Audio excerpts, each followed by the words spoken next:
நம்ம இந்த வீடியோவில் என்ன பார்க்க போறோம்னா நம்ம விண்டோஸ் 7 விண்டோஸ் 10ல இருக்க சேஃப் மோடை எப்படி எனேபிள் பண்றதோ சேஃப் மோடை டிசேபிள் பண்றதோ இந்த வீடியோவில் பார்க்க போறோம்.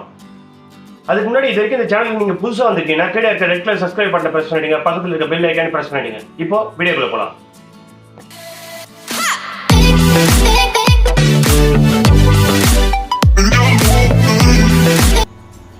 இப்போ விண்டோஸ் 10ல வந்து சேஃப் மோட்ல இருக்கு. இப்போ இதை டிசேபிள் பண்ணுவோம். அதுக்கு என்ன பண்ணுறீங்கன்னா உங்களுடைய கீபோர்டில் விண்டோஸ் பட்டன் இருக்கும், அந்த விண்டோஸ் ப்ரெஸ் பண்ணிவிட்டு ஆரை ப்ரெஸ் பண்ணுங்கள். ஒரே சேம் டைமில் ப்ரெஸ் பண்ணதுக்கப்புறம் ஒரு பேஜ் ஒன்று ஓப்பன் ஆகும். இந்த பேஜில் MS configன்னு சொல்லி டைப் பண்ணுங்கள். டைப் பண்ணிவிட்டு என்ட்ரு கொடுங்க. என்ட்ரு கொடுத்ததுக்கப்புறம் உங்களுக்கு ஒரு பேஜ் ஒன்று ஓப்பன் ஆகும். இந்த பேஜில் ஃபஸ்ட்டு பேஜ் வந்து ஜென்ரல் வந்து நெக்ஸ்ட் வந்து பூட்னு இருக்கும். இதில் ஜென்ரல் வந்து செலக்ட் ஸ்டார்ட் அப்னு இருக்கும். இப்போ என்ன பண்ணுறீங்கன்னா பூட்டில் ஒரு ப்ரெஸ் பண்ணுங்கள். ப்ரெஸ் பண்ணதுக்கப்புறம் இதில் சேஃப் பூட்னு இருக்கும், அதை டிக் மார்க்கை எடுத்துருங்க. சப்போஸ் டிக் மார்க் இருந்தால் எடுத்துருங்க, இல்லைனா இதில் நார்மல் ஸ்டார்ட் அப்னு இருக்கும், அது வரைக்கும் டிக் மார்க் கொடுங்க.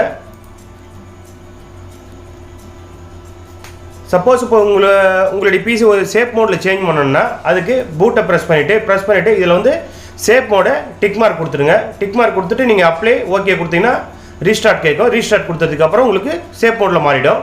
இப்போ நம்ம வந்து சேஃப் மோடை வந்து ரிமூவ் பண்ணுறேன். அதுக்கு டிக் மார்க் எடுத்துகிட்டு ஜென்ரலில் நார்மல் ஸ்டார்ட் அப்னு சொல்லி டிக் மார்க் கொடுக்குறேன். கொடுத்துட்டு அப்ளை ஓகே கொடுத்துட்றேன். ஓகே கொடுத்ததுக்கப்புறம் உங்களுக்கு ரீஸ்டார்ட் இல்லை ரீஸ்டார்ட் எக்ஸிட் பண்ணுமான்னு கேட்கும். ரெண்டு ஆப்ஷன் கேட்கும். இப்போ நம்ம ரீஸ்டார்ட் கொடுக்க போகிறோம். இப்போது நான் ரீஸ்டார்ட் கொடுத்துட்றேன். இப்போ ரீஸ்டார்ட் ஆனதுக்கப்புறம் இப்போ நான் வந்து என்ட்ரு கொடுத்துட்டு இப்போ நான் இதுமாதிரி நான் பாஸ்வேர்டு கொடுத்துருக்கேன். அந்த பாஸ்வேர்டு இப்போ என்ட்ரு பண்ணுறேன். பாஸ்வேர்டில் பின் நம்பர் இப்போ என்ட்ரு பண்ணுறேன். இப்போ நார்மல் மோடில் உங்களுக்கு சேஞ்ச் ஆகிடுச்சு. இந்த வீடியோக்கு ஒரு லைக் பண்ணிவிடுங்க. இந்த வீடியோ எப்படி இருந்துன்னு சொல்லிட்டு நீங்கள் கமெண்ட் பண்ணுங்கள்.